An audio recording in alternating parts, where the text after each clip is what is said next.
Hello everyone. Last class में आप लोगों को क्वेश्चन नंबर 15 एंड 16 होमवर्क दिया गया था। आइए दोनों क्वेश्चन के सॉल्यूशन को मैच करते हैं। Come to question number 15। There was nil net cash flow from operating activity. बताओ, आपको आंसर ही बता दे रहा है। कह रहा है operating activity of Ashok limited का कैश फ्लो नील था during the year ending 31 March 2019। From the following balance sheet of Ashok Limited as at 31st March 19, prepare cash flow statement. तो आपको बता दे रहा है कि ऑपरेटिंग एक्टिविटी जो था अशोक लिमिटेड का वो नील है और आपको कैश फ्लो स्टेटमेंट बनाना है। और क्या क्या इंफॉर्मेशन दिया हुआ है बैलेंस शीट में? Share capital, reserves and surplus, long term borings, short term borrowing, short term provision. तो करंट लायबिलिटी तो दोनों को दोनों लेजर बन जाएगा, तो वो करंट लायबिलिटी दिया हुआ नहीं है जिसका लेजर नहीं बनता है। एसेट में property plant and equipment, intangible asset, current investment, trade receivable, cash and cash equivalent. तो करंट इन्वेस्टमेंट और कैश एंड कैश इक्विवेलेंट आपका कैश एंड कैश इक्विवेलेंट में आ जाएगा। रिजर्व्स एंड सरप्लस का एक्सप्लेनेशन दिया है कि surplus in statement of PL है 2 लाख से 1,60,000 हुआ है, 8% डिवेंचर है 4 लाख से 1 लाख हुआ है, तो इंटरेस्ट का भी अकाउंट बनाएंगे। बैंक ओवरड्राफ्ट है 2,30,000 से 2,50,000 हुआ है। प्रोविजन फॉर टैक्स है 2,70,000 से 1,90,000 हुआ है। प्रॉपर्टी प्लांट एंड इक्विपमेंट में प्लांट एंड मशीनरी है 16,30,000 और 11,70,000। लेस एक्यूमुलेटेड डेप्रिसिएशन 70,000 और 1,30,000। इंटेंजिबल एसेट्स में आपको गुडविल दिया हुआ है 1,70,000 से 2,80,000 हो गया, तो फर्दर कोई बिजनेस परचेज किए होंगे, कैश पेमेंट किए होंगे और जो एक्स्ट्रा पेमेंट है वो गुडविल के लिए किए होंगे। फिर एडिशनल इंफॉर्मेशन में बोल रहा है मशीनरी जिसका बुक वैल्यू 60,000 है, जिसमें आज तक डेप्रिसिएशन 20,000 प्रोवाइड किए हैं, यानी वैल्यू है 40,000, उसको 6,000 के लॉस में बेच रहे हैं, यानी सेल वैल्यू 34,000 है। 60,000 का मशीन है जिसपे आज तक का डेप्रिसिएशन 20,000 है, तो वैल्यू कितना हुआ 40,000, उसको 6,000 के लॉस में बेच रहे हैं, यानी कितने बेच रहे हैं 34,000 में। और जो डिवेंचर का वैल्यू रिड्यूस हो रहा है, तो रिडीम कब किए 1 जुलाई को, तो आपका जो डिवेंचर है वो 4 लाख से 1 लाख हुआ, तो 3 लाख रुपए का रिडेम्पशन कब किया गया 1 जुलाई पे, तो 4 लाख पे 3 महीने का ब्याज देंगे और 3 लाख पे फिर हम आप लोगों को 9 मंथ का ब्याज देंगे। जितना पैसा जितने दिन के लिए यूज हुआ उतने दिन का ब्याज देना है। अच्छा, ऑपरेटिंग एक्टिविटी हम लोग का क्या है नील है, क्वेश्चन में ही हम लोग को आंसर बता दिया है। तो आइए हम लोग सॉल्व कर लेते हैं। हम लोग को ये शो करना पड़ेगा कि ऑपरेटिंग एक्टिविटी नील है कि नहीं है। क्वेश्चन आपको क्लियरली इंस्ट्रक्ट कर देता है कि ऑपरेटिंग एक्टिविटी नील है, आपको cash flow statement from investing and financing बनाना है। और क्वेश्चन में तो आपको बोला कि पूरा का पूरा कैश फ्लो स्टेटमेंट बनाओ, मतलब आपको ये साबित करना पड़ेगा कि ऑपरेटिंग एक्टिविटी नील आया है। खैर साबित कर देंगे, लेजर बना लेते हैं। लेजर क्या क्या बनेगा? शेयर कैपिटल का लेजर बन जाएगा, लॉन्ग टर्म बोरिंग्स का लेजर बना लो, उसका इंटरेस्ट का लेजर बना लो, bank overdraft, provision for tax, plant and machinery depreciation और गुडविल। 8 लेजर टोटल बनेगा। आइए बना लेते हैं।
ओपनिंग और क्लोजिंग का इंफॉर्मेशन पोस्ट कर दिए।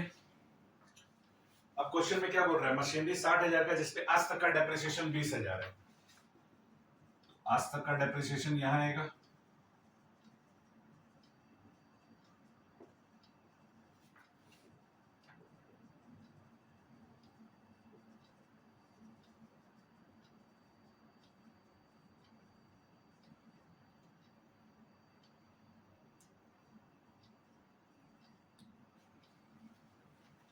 तो 60,000 का एसेट है, उसपे आज तक का डेप्रिसिएशन 20,000 है, यानी अब वैल्यू कितना बचा है 40,000।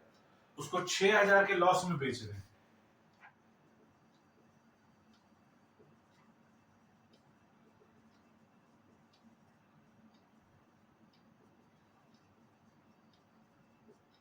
तो यानी जो सेल वैल्यू है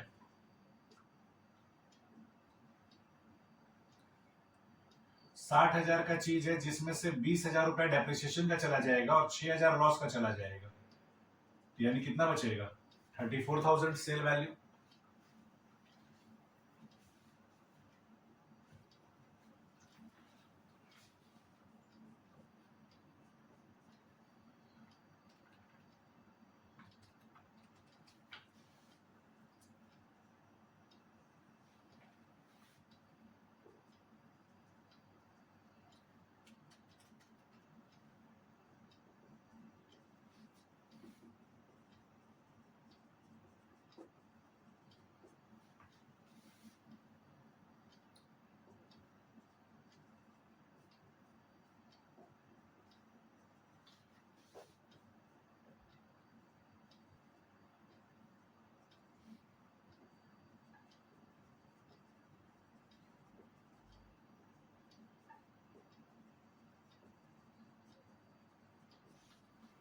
एक्यूमुलेटेड डेप्रिसिएशन और बैलेंसिंग फिगर डेप्रिसिएशन आएगा 80,000 रुपए का।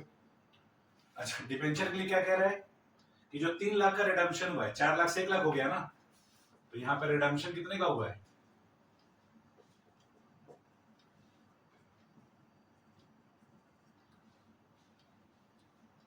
3 लाख का। तो ये जो 3 लाख का रिडम्पशन हुआ वो क्या बोल रहा है कि 1 जुलाई को हुआ है।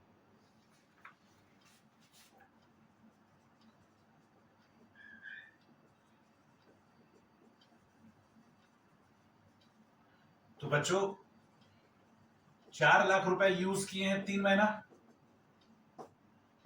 4 लाख रुपए यूज किए 3 महीना, अप्रैल मई और जून। उस फिर 1 जुलाई को 3 लाख रुपए रिडीम कर दिए, तो उसके बाद बाकी का 9 मंथ्स 1 लाख रुपए यूज किए हैं। तो इंटरेस्ट तो भाई जितना लोन बाकी रहेगा उतने पे इंटरेस्ट लगेगा। आप पब्लिक से 4 लाख रुपए उठाए थे साल के शुरुआत में, 3 महीने तक आप 4 लाख रुपए यूज किए, तो 3 महीने का ब्याज आपका 4 लाख रुपए पे लगेगा, और 3 महीने के बाद आप उसमें से 3 लाख रुपए वापिस कर दिए, तो फिर जो बाकी का 9 महीना 1 लाख रुपए यूज किए, ब्याज उसी पे लगेगा।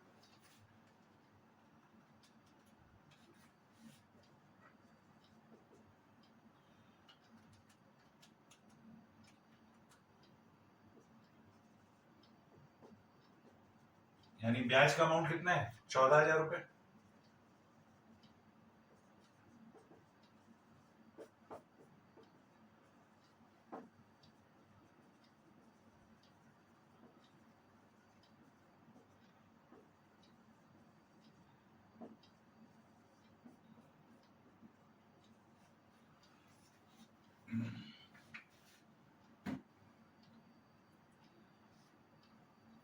बाकी के लिए कुछ बोला नहीं, तो बाकी के लिए कॉमन सेंस लगा दो, जो हम लोग कॉन्सेप्ट पढ़े हैं वो अप्लाई कर दो।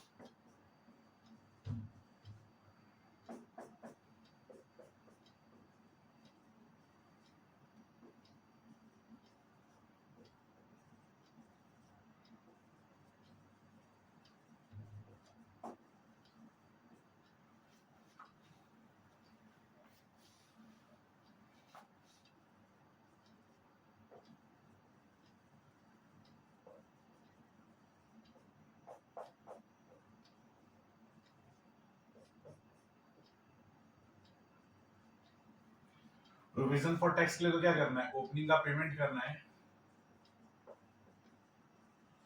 और closing statement of profit and loss में जाएगा।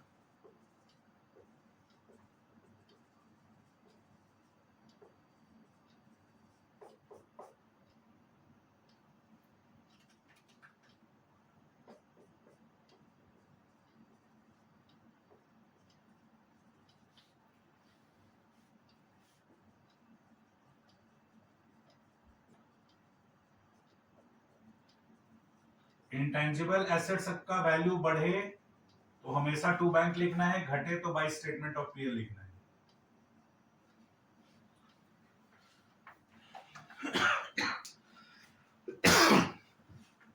तो आपने बिजनेस टेक ओवर किया होगा तो नेटवर्क से ज्यादा पेमेंट किया होगा, कैश पेमेंट किए हैं तो गुडविल आ गए।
तीन काम पहले करते हैं, ट्रांसफर टू रिजर्व नहीं है, प्रोविजन फॉर टैक्स मेड है और डिविडेंड नहीं है।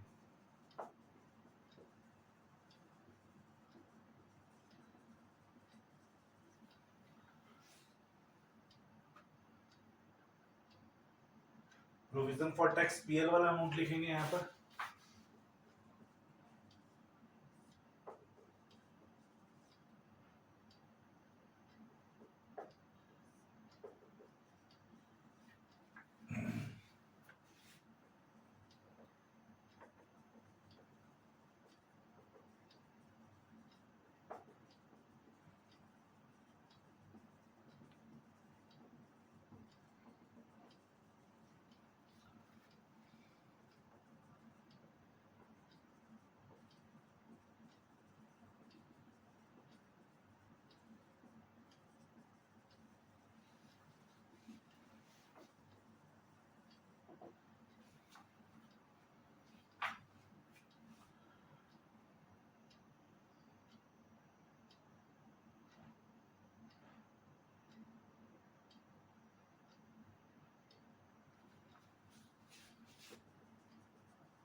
इस क्वेश्चन में ऐसा कोई करंट लायबिलिटी तो है नहीं जिसका लेजर ना बना हो। दो करंट लायबिलिटी दिया हुआ, दोनों का लेजर बन चुका है, तो बस हम लोग को फोकस करंट एसेट पे करना है। करंट लायबिलिटी में शॉर्ट टर्म बोरोइंग्स और शॉर्ट टर्म प्रोविजन है, तो दोनों का लेजर बना है। ट्रेड रिसीवेबल डिक्रीज हो रहा है 20,000 से।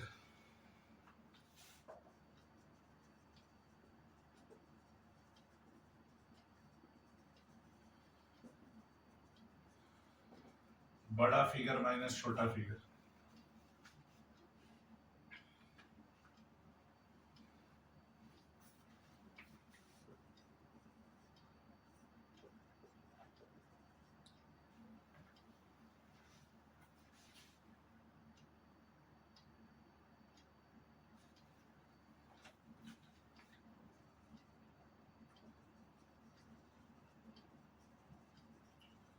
एक ही करंट एसेट्स था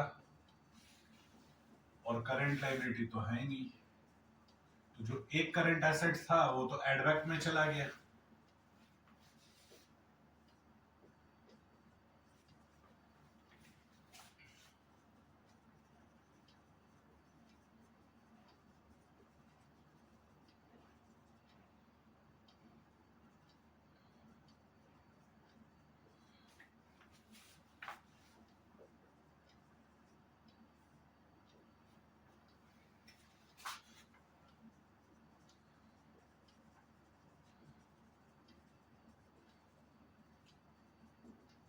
तो क्वेश्चन में आपको बोला कि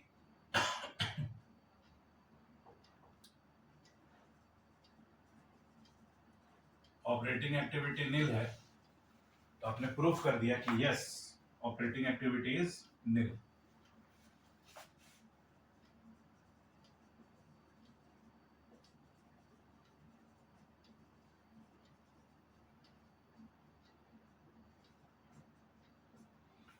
तो आपने प्रूफ कर दिया कि हाँ क्वेश्चन में जो बोला है वो सही बोला है, और क्वेश्चन के ख्यालात हमारे ख्यालात से पूरे मिलते जुलते हैं।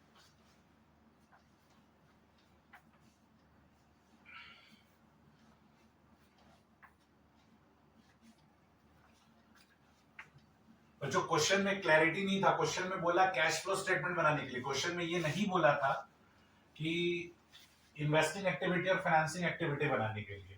क्वेश्चन कंफ्यूजन में डाल दिया, क्योंकि आपको ऑपरेटिंग एक्टिविटी का तो आंसर बता दिया, लेकिन क्लैरिटी नहीं था, कंफ्यूजन था कि ऑपरेटिंग एक्टिविटी बना के दिखाना है, प्रूफ करना है कि नहीं करना है। तो मेरा कॉमन सेंस कहता है कि सही सही आंसर अगर एक्स्ट्रा लिख दो तो नेगेटिव मार्किंग नहीं होता है। अब मान लो एग्जामिनर बोलेगा नहीं हमको तो प्रोसेस चेक करना था कि भाई हम क्वेश्चन में बोले नहीं ले, तो बच्चा प्रूफ करके दिखा सकता है कि नहीं दिखा सकता है। अब एग्जामिनर का क्या थॉट प्रोसेस चल रहा है एग्जाम में कौन जानता है, बेटर ना प्रूफ करके दिखा दो। और ये तो लॉन्ग क्वेश्चन में आएगा, जो हाईएस्ट मार्क्स होता है उतने मार्क्स का ये पूछा जाता है, तो गाय का पंगा लेना।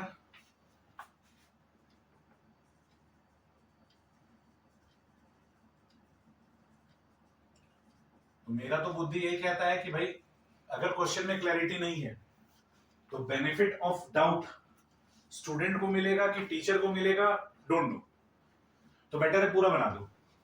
और देखो ना, अगर हम लोग प्रूफ कर दिए और cash flow from operating activity nil आ गया तो कॉन्फिडेंस बढ़ गया ना कि हाँ भाई क्वेश्चन जो बोला था हम उसको प्रूफ करके दिखा दिया, तो तुम्हारा भी खून बढ़ जाएगा।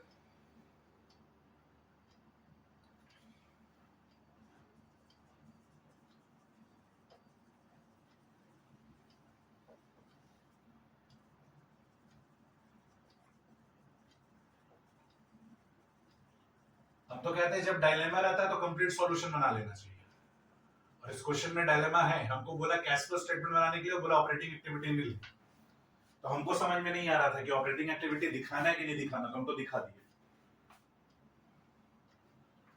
हमको डाउट में नहीं रहना है। बेटर है कि हम प्रूफ कर देंगे।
This is all about question number 15.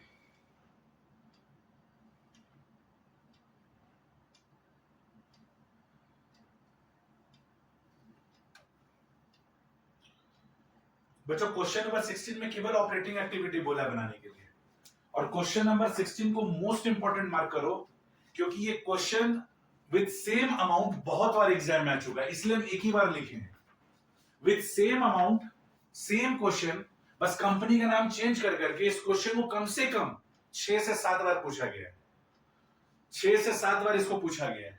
ठीक है, तो लास्ट टाइम जो आया था वो हम यहां पर मेंशन कर दिए हैं, हम सीबीएसई सैंपल पेपर 2019 लिखे हैं, मतलब लास्ट टाइम ये सीबीएसई का सैंपल पेपर 2019 में दिखा था, हालांकि उसके पहले भी एग्जाम में भी आया है, सैंपल पेपर में कम से कम 5 से 6 बार ये क्वेश्चन दिया हुआ है। पता नहीं क्वेश्चन नंबर 16 में ऐसा क्या है। अच्छा, आपको क्वेश्चन में अगर ऑपरेटिंग एक्टिविटी बनाने के लिए बोलता है तो क्या करना है बच्चों? मेहनत में कोई कमी नहीं है, जैसे करते थे सब करेंगे, ऑफिस से सारा लेजर बनाएंगे, बस हाँ हम लोग ऑपरेटिंग एक्टिविटी में क्या भेजते हैं, जो भी लेजर में पीएल आ रहा है वो भेजते हैं।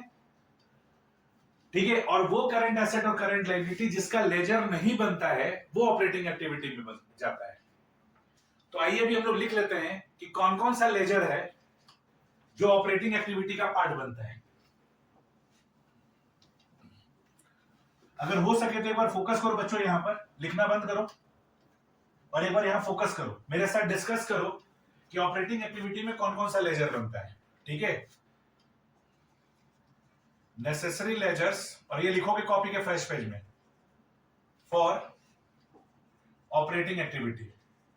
इसमें से कौन कौन सा आइटम ऑपरेटिंग एक्टिविटी में जाता है। ठीक है, हम आपको लाइन से लेजर बनवाए, लेजर बनाना भी सीखा है। पहला शेयर कैपिटल का लेजर सिखवाए, इक्विटी शेयर कैपिटल और प्रेफरेंस शेयर कैपिटल। क्या इसका बैलेंसिंग फिगर जाता है ऑपरेटिंग एक्टिविटी में? नो। रिजर्व्स एंड सरप्लस में किसमें कौन सा जाता है? जनरल रिजर्व का। जनरल रिजर्व का सिक्योरिटीज प्रीमियम में भी हम आपको लेजर लिखवाएं, बाई बैंक आता है उसमें भी 2PL नहीं आता है। तो वो लेजर जिसमें बाई बैंक या 2PL आता है, ये बाई PL 2PL आता है, वही तो ऑपरेटिंग एक्टिविटी में जाएगा। बच्चों ऑपरेटिंग एक्टिविटी में कौन सा आइटम जाता है? सर जितना भी लेजर बनाते हैं जिसमें जिसमें बाई PL या 2PL लिखा हुआ रहता है वो ऑपरेटिंग एक्टिविटी में जाता है। बाई PL वाला ऐड होता है, 2PL वाला लेस होता है ना? और वो current asset current liability except cash and cash equivalent जिसका लेजर नहीं बनाते हैं वो ऑपरेटिंग एक्टिविटी में जाता है। तो जनरल रिजर्व में बाई PL आता है। अच्छा, लॉन्ग टर्म बोरिंग्स, इसका तो नहीं, लेकिन इसका जो इंटरेस्ट होता है, interest on long term borings, ये ऑपरेटिंग एक्टिविटी में जाता है। अच्छा, शॉर्ट टर्म बोरिंग्स नहीं जाएगा, लेकिन अभी तक तो कोई क्वेश्चन में दिखा नहीं और आगे भी दिखेगा नहीं। Interest on short term borrowings ये भी जाएगा, इसमें भी बाई PL आएगा।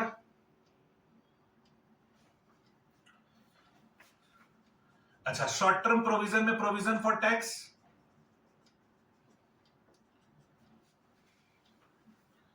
उसके बाद प्रॉपर्टी प्लांट एंड इक्विपमेंट,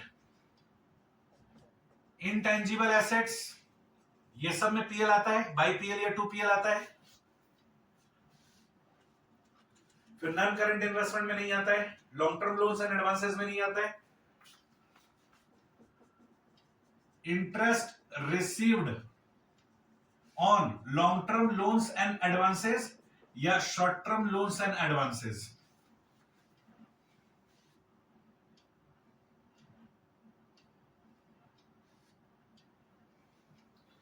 इसके अलावा डिविडेंड पेड अकाउंट और डिविडेंड रिसीव्ड अकाउंट,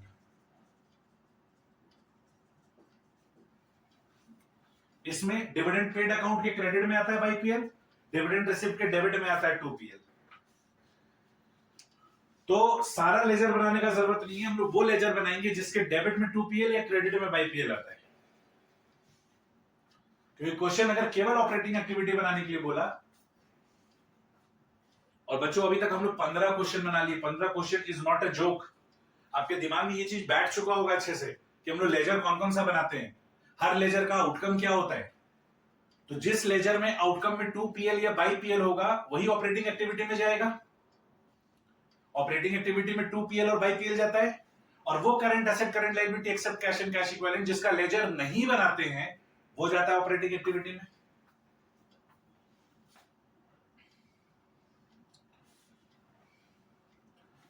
तो पहला जनरल रिजर्व ठीक है, फिर interest on long term borings ठीक है, प्रोविजन फॉर टैक्स ठीक है,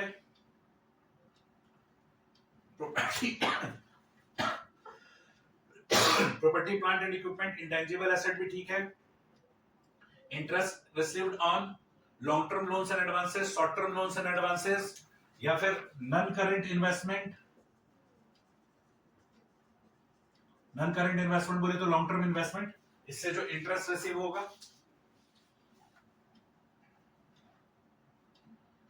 बस, और अलग से डिविडेंड पेड और डिविडेंड रिसीव्ड अकाउंट बनाते हैं।